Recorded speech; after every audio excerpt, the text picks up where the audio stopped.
Perkenalkan, nama saya Pardamaian. Saya salah satu mahasiswa Universitas Tanjung Pura, Fakultas Ekonomi, Prodi Ilmu Ekonomi Pembangunan. Di sini saya akan menjelaskan tentang rangkuman perkuliahan Ekonomi Pembangunan. Yang pertama, dualisme dalam pembangunan. Dualisme adalah dua keadaan yang berbeda, di mana satu keadaan bersifat superior dan keadaan lainnya yang bersifat inferior, yang hidup berdampingan pada ruang dan waktu yang sama. Teori dualisme yaitu dikemukakan oleh John Bock. Teorinya berasal dari satu fenomena di mana konsep ekonomi barat yang dibawa dan ditetapkan oleh para penjajah ternyata tidak mampu untuk mensejahterakan rakyat jajahannya. Macam-macam dualisme. Ada dualisme teknologi, dualisme sosial, dualisme regional, dualisme finansial, dan dualisme ekologi. Di sini saya akan menjelaskan tentang dualisme regional. Dualisme regional adalah ketidakseimbangan tingkat pembangunan di berbagai daerah dalam satu negara.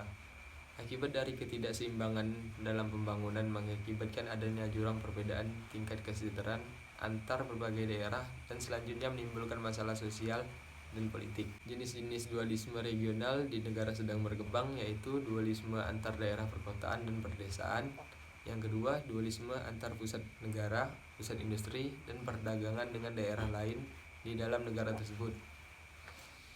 Faktor penyebab dualisme: yang pertama, mempertahankan surplus di sektor pertanian tetap berada di dalam negeri daripada ekspor. Yang kedua, adanya pola pertumbuhan ekonomi terutama di negara Asia, misalnya secepat pertumbuhan di Filipina, Taiwan, Korea Selatan, yang berdampingan dengan miskinnya sumber daya alam. Yang ketiga yaitu rasio antara manusia dan tanah. Yang keempat, lemahnya perekonomian nasional tergantung pada perdagangan luar negeri, bantuan luar negeri, dan investasi asing. Yang kedua yaitu negara sedang berkembang dan pengalaman Asia Timur. Apa itu negara sedang berkembang? Negara sedang berkembang adalah sebuah negara dengan rata-rata pendapatan yang rendah, infrastruktur yang relatif terbelakangan, dan indeks perkembangan manusia yang kurang dibandingkan dengan normal global. Istilah ini mulai menyingkirkan dunia ketika sebuah istilah yang digunakan pada masa Perang Dingin.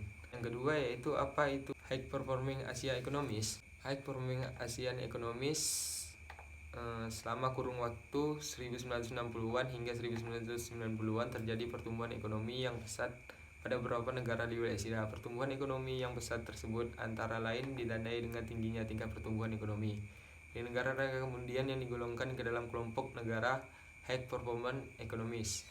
Kelompok negara tersebut meliputi Jepang, Singapura, Hong Kong, Republik Korea, Taiwan, dan Thailand, Malaysia, serta Indonesia. Ciri-ciri negara sedang berkembang dari segi ekonomi. Yang pertama, tingkat pendapatan per kapita rendah. Yang kedua, jumlah pengangguran yang tinggi. Yang ketiga, impor lebih besar daripada ekspor. Yang keempat, mengandalkan sektor primer. Yang kelima, tingkat korupsi yang tinggi. Ciri-ciri negara sedang berkembang dari segi demografi. Yang pertama itu laju pertumbuhan penduduk tinggi. Yang kedua, tingkat pendidikan rendah. Yang ketiga, minimnya ilmu pengetahuan di bidang teknologi. Karakteristik negara High Performing Asian Economies. Yang pertama, output dan produktivitas di sektor pertanian meningkat secara pesat. Tingginya pertumbuhan ekspor manufaktur. Pertumbuhan penduduk turun relatif lebih cepat dan lebih besar. Tingginya pertumbuhan penyediaan barang-barang modal yang didorong oleh tabungan dalam negeri. Tingginya tingkat inisiatif penduduk dan sumber daya manusia. Tingginya tingkat produktivitas di segala sektor. Faktor-faktor pendorong dalam memajukan perkembangan ekonomi dengan negara-negara sedang berkembang dan Asia. Yang pertama itu tingkat investasi dan tabungan. Yang kedua, pengembangan sumber daya manusia. Yang ketiga, indikator pengembangan sumber daya manusia. Yang keempat, tingkat produktivitas. Yang kelima, outward looking strategi. Sekian dari rangkuman ini, hanya itu yang dapat saya sampaikan. Kurang lebihnya mohon maaf. Terima kasih.